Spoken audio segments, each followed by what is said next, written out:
ഒരു കുടുംബത്തിനെ മുഴുവൻ ഇല്ലാതാക്കിയവരെ നിയമം കണ്ടെത്തിയില്ലെങ്കിൽ പ്രതികാരം ചെയ്യുന്നവർ തെറ്റുകാരാണോ? നന്ദൻ വെളിപ്പെടുത്തിയ ഭീകര സത്യങ്ങൾ. നമസ്കാരം പ്രിയപ്പെട്ടവരെ, കൊലയാളി എന്ന ക്രൈം ത്രില്ലർ പരമ്പരയുടെ 71-ാം ഭാഗത്തിലേക്ക് സ്വാഗതം. ഒരു സാധാരണ വിദ്യാർത്ഥി തീവ്ര ചിന്താഗതിക്കാരനായി മാറിയ കഥ നന്ദൻ ഈ ഭാഗത്തിൽ വെളിപ്പെടുത്തി തുടങ്ങുന്നു. സമയം കളയാതെ നമുക്ക് കഥയിലേക്ക് കടന്നാലോ? ഏതാണ്ട് ഇതേ ദിവസമാണ് ജീവൻ ജോസും ജോസ് മാത്യുവും നന്ദനുമായി കൽപ്പറ്റയിൽ നിന്നും ആ വീട്ടിലേക്ക് പോയതും സംസാരിക്കാൻ തുടങ്ങിയതും. നന്ദനെ ഭീഷണിപ്പെടുത്തി സംസാരിപ്പിക്കാനുള്ള ജോസ് മാത്യുവിൻ്റെ ശ്രമം ഫലിച്ചില്ല എന്ന് മാത്രമല്ല, ജീവൻ്റെ നോട്ടം കണ്ടപ്പോൾ തൻ്റെ പ്രവൃത്തിയിലെ മണ്ടത്തരം അയാൾ മനസ്സിലാക്കുകയും ചെയ്തു. അതുകൊണ്ട് ജോസ് മാത്യു സ്വയമേ തന്നെ പിൻവാങ്ങുകയാണുണ്ടായത്. അത് നന്ദനെ സന്തോഷിപ്പിക്കുകയും ജീവൻ ജോസിൽ വിശ്വാസം അല്പം കൂടി വർദ്ധിപ്പിക്കുകയും ചെയ്തു. അതോടെ നന്ദൻ സംസാരിച്ചു തുടങ്ങി. നിങ്ങളോടൊപ്പമുള്ള പോലീസുകാരന് ക്ഷമ തീരെ കുറവാണ്. അയാൾ വെറുമൊരു സാധാരണ പഴയകാല പോലീസുകാരൻ മാത്രമാണ്. അതുകൊണ്ടാണ് അയാൾക്ക് കാര്യങ്ങൾ അറിയാൻ ഇത്ര തിടുക്കം. നന്ദൻ പതിഞ്ഞ ശബ്ദത്തിൽ അധികം തിരക്കൊന്നുമില്ലാതെ പറഞ്ഞു തുടങ്ങി. തൻ്റെ ഒപ്പമുള്ള ഉദ്യോഗസ്ഥനെ കുറ്റം പറഞ്ഞത് ജീവന് അത്രയൊന്നും സുഖിച്ചില്ല. എങ്കിലും സാഹചര്യം അതായി പോയതുകൊണ്ട് അതിനെപ്പറ്റി ഒന്നും പറഞ്ഞില്ല. അയാൾ വിചാരിക്കുന്നത് പോലെ തന്നെ കൃത്യമായി കാര്യങ്ങൾ കിട്ടുന്നില്ലെങ്കിൽ അയാളുടെ കൈകൾ തരിക്കുന്നതും അടിക്കാനും പിടിക്കാനും ഒക്കെ തോന്നുന്നതും അതുകൊണ്ടാണ്. അയാൾ ഇവിടെ നിൽക്കുമ്പോൾ തുറന്നു സംസാരിക്കാൻ എനിക്ക് മടിയുണ്ട്. അതുകൊണ്ട് എനിക്ക് സമാധാനമായി കാര്യങ്ങൾ പറയാനുള്ള സൗകര്യം ഒരുക്കി തരേണ്ടത് സാറാണ്. എന്നെക്കൊണ്ട് സംസാരിപ്പിക്കാം എന്ന് നിങ്ങൾ വിചാരിക്കുന്നുണ്ടെങ്കിൽ അത് നിങ്ങളുടെ മണ്ടത്തരം എന്ന് മാത്രമേ ഞാൻ പറയുകയുള്ളൂ. അങ്ങനെ ചിന്തിക്കുക പോലും വേണ്ട. ജോസിൻ്റെ സാന്നിധ്യം ഇവിടെ ഉണ്ടായാൽ നന്ദൻ പറയാൻ വിചാരിച്ച കാര്യങ്ങൾ പോലും പറയില്ല എന്ന് വന്നതുകൊണ്ട് ജീവൻ കണ്ണുകൾ കൊണ്ട് അടയാളം കാണിച്ചു. അത് മനസ്സിലാക്കി എന്ന വണ്ണം ജോസ് മാത്യു അവിടെ നിന്നും പുറത്തേക്ക് ഇറങ്ങുകയും ചെയ്തു.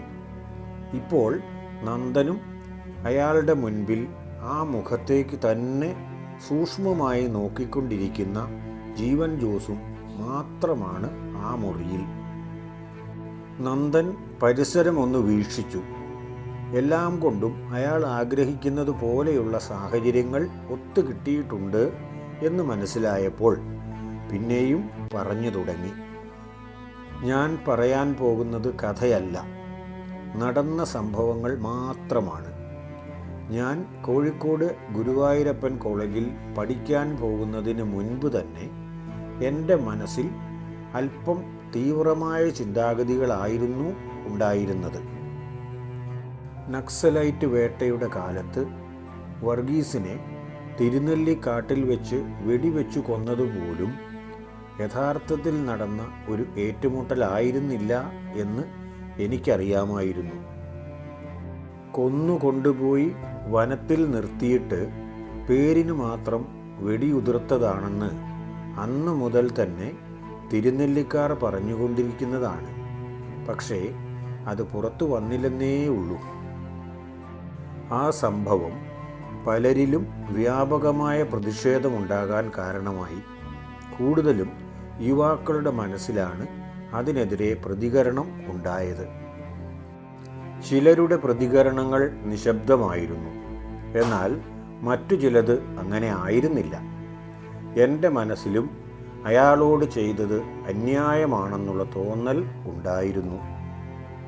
അന്നു മുതലാണ് എന്നിൽ അവരോടുള്ള ആഭിമുഖ്യം ഉണർന്നു തുടങ്ങിയത്. അതിനുശേഷമാണ് അവരുടെ ആശയങ്ങളെപ്പറ്റിയും പ്രവർത്തന രീതികളെക്കുറിച്ചും ഞാൻ മനസ്സിലാക്കിയത്. സമൂഹത്തിൽ അനുദിനം വർദ്ധിച്ചു വരുന്ന അനാചാരങ്ങളും സമ്പന്നന് വേണ്ടിയുള്ള അനുകൂല നിലപാടുകളും എല്ലാ രംഗങ്ങളിലും വർദ്ധിച്ചു വരികയായിരുന്നു. അതിനെതിരെ പ്രതിഷേധങ്ങൾ ഉണ്ടായിരുന്നെങ്കിലും മനസ്സുകളിൽ മാത്രമായിരുന്നു. മുതലാളിമാർ വിചാരിച്ചാൽ ഇവിടെ എന്തും നടക്കും. ആരെയും കൊന്നു കുഴിച്ചിടാം. കൂട്ടത്തോടെ കൊന്ന് വേണമെങ്കിൽ കിണറുകളിൽ തള്ളാം. ആരും ചോദിക്കില്ല എന്നതാണല്ലോ അവസ്ഥ. അതിനോട് പ്രതികരിക്കാൻ ആരെങ്കിലും ഒരാളുണ്ടായിരിക്കണ്ടേ? അങ്ങനെ പ്രതികരിക്കാനും ചോദ്യം ചെയ്യാനും ഉയർന്നു വരുന്നവരെയാണ് ജയിലിൽ അടച്ചതും കാട്ടിൽ വെച്ച് വെടിവെച്ചു കൊന്നതും എല്ലാം. അത് ന്യായമല്ല എന്ന് തോന്നിയതുകൊണ്ട് അന്നു മുതൽ ഞാൻ മാനസികമായി അവരുമായി ഐക്യത്തിലായി. എന്നാൽ അവരോടൊപ്പം പോവുകയോ അവരിൽ ആരെയെങ്കിലും നേരിട്ട് പരിചയപ്പെടുക പോലുമോ ചെയ്തിരുന്നില്ല. അതിനുശേഷമാണ് ഞാൻ കോഴിക്കോട് പഠിക്കാൻ പോകുന്നത്. അവിടെ ചെന്നപ്പോഴും എൻ്റെ ഉള്ളിൽ തീവ്ര മനസ്ഥിതി തന്നെ ആയിരുന്നു. അതുകൊണ്ട് തന്നെ സാധാരണ വിദ്യാർത്ഥി സംഘടനകളിൽ ഒന്നും ഞാൻ പ്രവർത്തിച്ചിരുന്നുമില്ല. എൻ്റെ റൂംമേറ്റായി ഹോസ്റ്റലിൽ ഉണ്ടായിരുന്ന ആളിൻ്റെ പേര് അഖിൽ എന്നാണ്.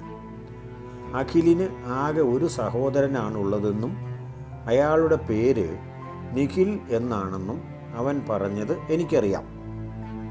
പക്ഷേ അവനെ കാണാൻ ഒരിക്കലും സഹോദരൻ വരുന്നത് കണ്ടിട്ടില്ല. വേറെ ആരെങ്കിലുമൊക്കെ വരുന്നത് കൊണ്ട് നിഖിൽ വരുന്നില്ല എന്ന് മാത്രമേ ഞാൻ കണക്കാക്കിയുള്ളൂ. അവന് എന്തെങ്കിലും വേണമെങ്കിൽ എത്തിച്ചു കൊടുക്കാൻ ആരെങ്കിലും വന്നാൽ മതിയല്ലോ. സഹോദരൻ്റെ കാര്യം എപ്പോഴോ ഒരിക്കൽ സംസാരിച്ചപ്പോഴാണ് അഖിൽ സത്യം പറയുന്നത്. നിഖിലാണ് നക്സൽ പ്രസ്ഥാനത്തിൻ്റെ തെക്കേ ഇന്ത്യയിലെ പ്രധാന നേതാവ്. അയാൾക്ക് പുറത്തിറങ്ങാൻ പോലും കഴിയില്ല. അയാളെ തിരഞ്ഞ് എപ്പോഴും പോലീസുകാർ അവരുടെ വീടുകളിൽ ചെല്ലാറുണ്ട് പോലും. ആ വീട്ടിൽ നാട്ടുകാരറിയാതെ ആരെങ്കിലും വന്നാൽ പോലും ആളുകൾക്ക് സംശയമാണ്. പിറ്റേ ദിവസമോ അല്ലെങ്കിൽ അന്ന് തന്നെയോ പോലീസുകാർ അവരുടെ വീട്ടിലെത്തും, അത് ആരാണെന്ന് അന്വേഷിക്കാൻ. ഇവിടെ ആളുകൾ വന്നാൽ വിവരം പോലീസ് സ്റ്റേഷനിൽ അറിയിക്കാൻ പ്രത്യേക സംവിധാനങ്ങൾ എന്തൊക്കെയോ ഏർപ്പാടാക്കിയിട്ടുണ്ട്. അവരുടെ വീട് മൊത്തം പോലീസിൻ്റെ നിരീക്ഷണത്തിലാണ്.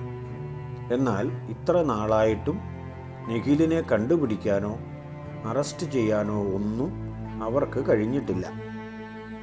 വീട്ടുകാർക്കും നിഖിൽ എവിടെ എന്നറിയില്ല. അറിയാമായിരുന്നെങ്കിൽ വീട്ടുകാരെ ചോദ്യം ചെയ്യുന്നതിൽ നിന്നും പോലീസുകാർ അത് കണ്ടുപിടിക്കുമായിരുന്നു. ഇതിപ്പോൾ വീട്ടുകാർക്ക് പോലും അറിയില്ലെങ്കിൽ പിന്നെ അവരെങ്ങനെ അറിപ്പറയും? പോലീസുകാർ വരുമ്പോഴൊക്കെ ചോദിക്കാവുന്നതിൻ്റെ പരമാവധി ശരിയായ നിലയിലും ഭീഷണിയായിട്ടും ഒക്കെ വീട്ടിലുള്ള എല്ലാവരോടും ചോദിക്കാറുണ്ട്. പക്ഷേ അവർക്കറിയാമെങ്കിലല്ലേ പറയാൻ കഴിയൂ. അതുകൊണ്ട് വീട്ടിൽ നിന്നാൽ സമാധാനമായി പഠിക്കാൻ കഴിയില്ല. അതുകൊണ്ടാണ് അഖിൽ വീട്ടിൽ പോകാത്തത്. താൻ വീട്ടിൽ പോകുമ്പോൾ പോലും അഖിൽ പോകാറില്ല. അത് ആദ്യം ശ്രദ്ധിച്ച് ഒരു തവണ ചോദിച്ചപ്പോൾ അവൻ ഒരൊഴിവ് പറഞ്ഞതാണ്. എന്നാൽ പിന്നീട് സത്യം പറയുകയാണ് അഖിൽ ചെയ്തത്. അങ്ങനെ അഖിൽ പറഞ്ഞാണ് അവൻ്റെ ജ്യേഷ്ഠനെക്കുറിച്ച് ഞാൻ അറിയുന്നത്. എൻ്റെ മനസ്സിൽ തീവ്രമായി ഉണ്ടായിരുന്ന ഇടതുപക്ഷ ചിന്താഗതിക്ക് മാറ്റം വന്നു.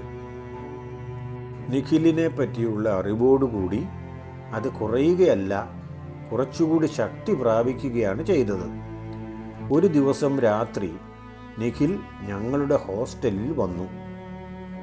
ഒറ്റ നോട്ടത്തിൽ തന്നെ എനിക്ക് ആളിനെ മനസ്സിലായി. അഖിലുമായി നല്ല സാദൃശ്യമുണ്ട്. ആ സാദൃശ്യം കൊണ്ട് തന്നെ ഹോസ്റ്റലിലെ വാർഡന് യാതൊരു സംശയവും തോന്നിയുമില്ല. തടസ്സങ്ങൾ ഏതുമില്ലാതെ ഞങ്ങളുടെ മുറിയിൽ നിഖിൽ വന്നു. എവിടെ നിന്ന് രക്ഷപ്പെട്ടു വരുന്ന വരവാണ് എന്ന് ഞങ്ങൾക്കറിയില്ല. പിന്നാലെ ആരെങ്കിലും ഉണ്ടായിരുന്നെങ്കിൽ പോലും അവരാരും ഹോസ്റ്റലിലേക്ക് വന്നില്ല. അന്ന് അയാളുമായി ഞാൻ വിശദമായി സംസാരിച്ചു. അപ്പോൾ അയാളിൽ നിന്നുമാണ് രമേശനെക്കുറിച്ചും നിഷാദിനെക്കുറിച്ചും ഞാൻ അറിയുന്നത്. അവരുടെ രണ്ടുപേരുടെയും ജീവിതകഥ ഞാൻ അറിയുന്നതും നിഖിൽ പറഞ്ഞു കേട്ടപ്പോഴാണ്. അവരോട് രണ്ടുപേരോടും അനുകമ്പയും അവരെ ആ നിലയിലാക്കിയവരോട് പകയുമാണ് എനിക്കപ്പോൾ തോന്നിയത്. ഞാൻ നേരിട്ട് കണ്ടിട്ടില്ലാത്തവരാണല്ലോ ഉമ്മച്ചനും അയാളുടെ സഹോദരനും എല്ലാം.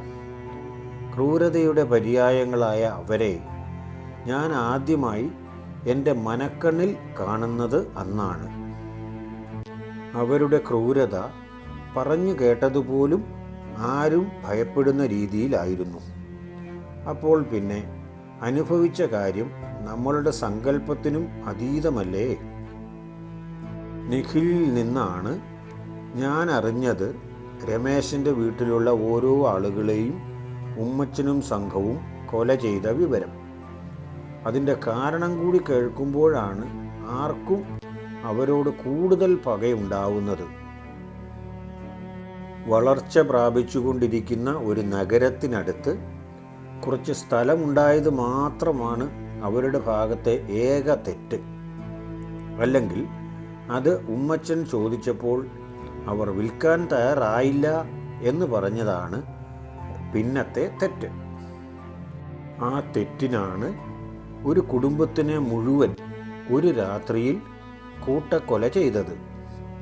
വെറുതെ കൊന്നതാണെങ്കിൽ പോലും സഹിക്കാം. സ്ത്രീകളെ കൂട്ടബലാത്സംഗം ചെയ്തും പുരുഷന്മാരെ ക്രൂരമായി തല്ലിച്ചതച്ചുമല്ലേ കൊന്നത്. ഇത്രയും പറഞ്ഞു നിർത്തിയിട്ട് നന്ദൻ അല്പം ശബ്ദമുയർത്തി ചോദിച്ചു, ആ കൂട്ടക്കൊല നടക്കുമ്പോഴും ഇവിടെ പോലീസ് ഡിപ്പാർട്ട്മെൻറ്റ് വളരെ ശുഷ്കാന്തിയോടെ കാര്യങ്ങൾ അന്വേഷിക്കുന്നുണ്ടായിരുന്നില്ലേ? നിയമം കൃത്യമായി നടപ്പിലാക്കുന്നതായി പറയുന്നുമുണ്ടായിരുന്നില്ലേ? അതിനുശേഷം അതേ പല്ലവി തന്നെയല്ലേ ആവർത്തിച്ചുകൊണ്ടിരിക്കുന്നത്? നിയമം ആരും കയ്യിലെടുക്കാൻ പാടില്ല എന്നതല്ലേ സ്ഥിരം പല്ലവി? നിയമം എല്ലാവർക്കും തുല്യമായി വീതം വച്ചിരിക്കുകയാണല്ലോ. റേഷൻ കടകളിൽ നിന്നും യൂണിറ്റുകൾ നൽകുന്നത് പോലെ നൽകുമെന്നും ഒക്കെ ഗീർവാണമടിക്കുകയും ചെയ്യുന്നുണ്ടായിരുന്നില്ലേ? എന്നിട്ടും ആ കൂട്ടക്കൊല നടത്തിയത് ആരെന്നുപോലും ഇന്നുവരെ ആർക്കും അറിയില്ല. ആരെങ്കിലും ചോദിച്ചാൽ അവർ കൊല്ലപ്പെട്ടതിന് തെളിവില്ല എന്ന് പറയുകയും ചെയ്യും. രമേശൻ മാത്രം ആ കൂട്ടത്തിൽ നിന്നും തികച്ചും അപ്രതീക്ഷിതമായി രക്ഷപ്പെട്ടില്ലായിരുന്നെങ്കിൽ ഇന്നും അവർ മരണപ്പെട്ടിട്ടില്ല എന്ന് രേഖകളിൽ കാണുമായിരുന്നു. അവർ മരണപ്പെട്ടില്ലെങ്കിൽ പിന്നെ അവരെ ആരും കൊന്നിട്ടുമില്ലല്ലോ. അതുകൊണ്ട് പ്രതികൾക്ക്, ഡിപ്പാർട്ട്മെൻറ്റിലും അതിനു പുറത്തും ഉള്ള പ്രതികൾക്ക് സ്വതന്ത്രമായി വിഹരിക്കുകയും ചെയ്യാം. നിയമങ്ങളൊക്കെ മാറേണ്ട കാലം കഴിഞ്ഞു സാർ. പരാതി കൊടുത്താൽ മാത്രമേ അന്വേഷിക്കുകയുള്ളൂ എന്ന് പറഞ്ഞാൽ കൊല്ലപ്പെട്ടവൻ എങ്ങനെ പരാതി കൊടുക്കും? ഇത്രയും മുടക്കമൊന്നുമില്ലാതെ അത്യധികം ആവേശത്തോടെ സംസാരിച്ചപ്പോഴേക്കും നന്ദൻ വല്ലാതെ കിതച്ചു തുടങ്ങി. നിയമങ്ങൾ മാറിയില്ലെങ്കിലും പരിപാലന രീതിയിൽ കുറച്ചുകൂടി മാറ്റങ്ങൾ വരേണ്ടതല്ലേ? പക്ഷേ ആ വഴിക്കൊന്നും ആരും ചിന്തിക്കുന്നില്ല എന്ന് തോന്നുന്നു. അങ്ങനെ കാര്യമായി ചിന്തിച്ചാൽ പല കുറ്റവാളികൾക്കും രക്ഷപ്പെടാനുള്ള പഴുതുകൾ ഉണ്ടാവുകയില്ലല്ലോ. അതുണ്ടാവേണ്ടത് ചിലരുടെയൊക്കെ ആവശ്യവുമാണല്ലോ. അതുകൊണ്ട് അങ്ങനെ ഉത്തരവാദിത്വപ്പെട്ട ആരെങ്കിലും ചിന്തിക്കുമെന്നോ നടപടികൾ എന്തെങ്കിലും സ്വീകരിക്കും എന്നോ ഒന്നും വിചാരിക്കാൻ കഴിയില്ല. കൊലയാളി എന്ന ക്രൈം നോവലിൻ്റെ 71-ാം ഭാഗം ഇവിടെ അവസാനിക്കുകയാണ്. നന്ദൻ പറയുന്നത് വെറും കഥയാണോ, അതോ നാളുകളായി മറച്ചുവെച്ച ഒരു സംഘടിത കുറ്റകൃത്യത്തിൻ്റെ സത്യമോ? ആ സത്യം തെളിയിക്കാൻ ജീവൻ ജോസ് ഇനി എന്തു ചെയ്യും? അറിയാൻ കാത്തിരിക്കൂ. കൊലയാളി ഭാഗം 72. കഥ ഇഷ്ടമായെങ്കിൽ ലൈക്ക് ചെയ്യാനും ഷെയർ ചെയ്യാനും ചാനൽ സബ്സ്ക്രൈബ് ചെയ്യാനും മറക്കല്ലേ. അടുത്ത ഭാഗവുമായി വീണ്ടും കാണാം. എല്ലാ പ്രിയപ്പെട്ടവർക്കും നന്ദി.